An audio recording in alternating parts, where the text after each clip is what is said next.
Having trouble with navel orangeworm in the orchard? Sidetrack Now Miso Mating Disruption is your best bet to minimize loss and maximize profitability. Used with Tresse's new multi-gender lures for your monitoring program, you can achieve the quality yields you deserve. Contact your local sales rep today. Hello, I'm Matthew Malcolm with California Ag Network, reporting to you from the annual convention of the Almond Alliance of California. We're actually in Las Vegas right now, of all places, for the convention this year. It's pretty much the first agricultural convention since in this post-pandemic era. We're glad to all be together, and I wanted to introduce Sara Neagu-Reed, who is from the California Farm Bureau Federation. She addressed growers, processors about the labor situation and some of the struggles that are obviously apparent in the industry, and labor reform has been an ongoing discussion, and I think a lot of people feel a little hopeless on that, and so I was hoping you could give us some hope and optimism about what direction things are moving. Absolutely. Well, first, it's great to be here with the Pacific nut producers and be able to report on all of the activity at the federal level, which there is a lot. So I do have some positive items to report on.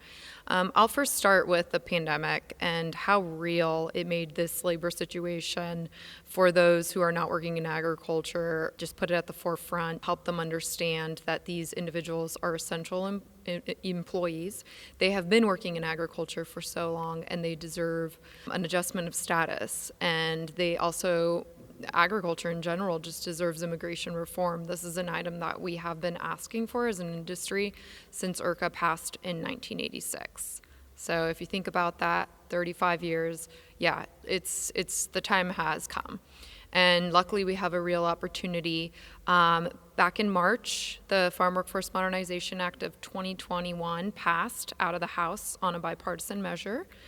It was led by California Congresswoman Zoe Lofgren, who sits on the House Judiciary Committee, and she worked with Dan Newhouse from Washington State, who's the Republican lead. We also had Congressman LaMalfa, which should ring a bell for a lot of our almond producers. He's upstate California, who was involved as well. This package is historical.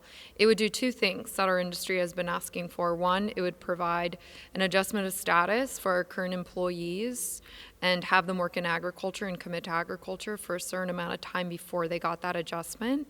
And then two, it would revise and really improve upon the guest worker component, which is the H-2A program. A lot of our almond producers and just producers in California in general don't have the means or access or time to be able to tap in on the H-2A program. It's highly burdensome, very outdated, very costly.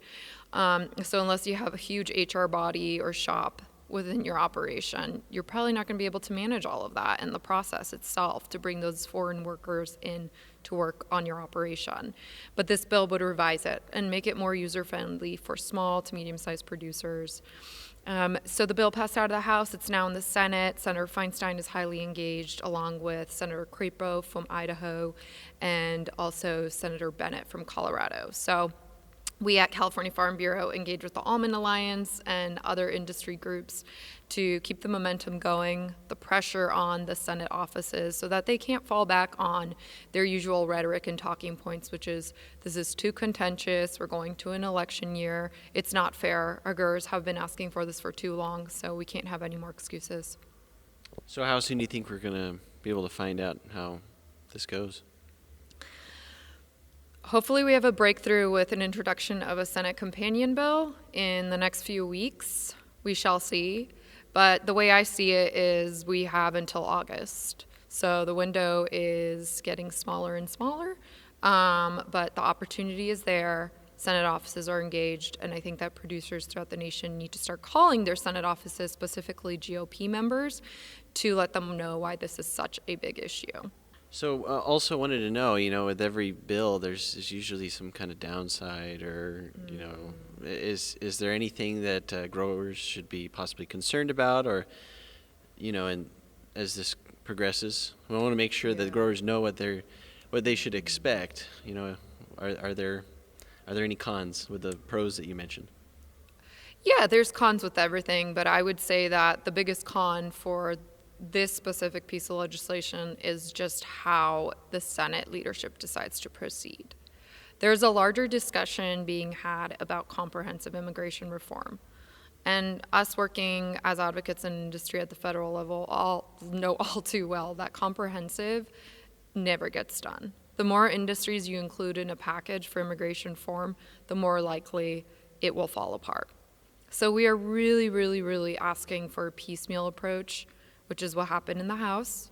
DACA was dealt with on its own, and the Farm Workforce Modernization Act, the Ag Labor Bill, was dealt with on its own. So I think the con would be if the Senate decides to do something else. If it's more comprehensive and they include other industries, H-2B, H-1B, technology sector, or if they just decide to move forward with other industries and not ours.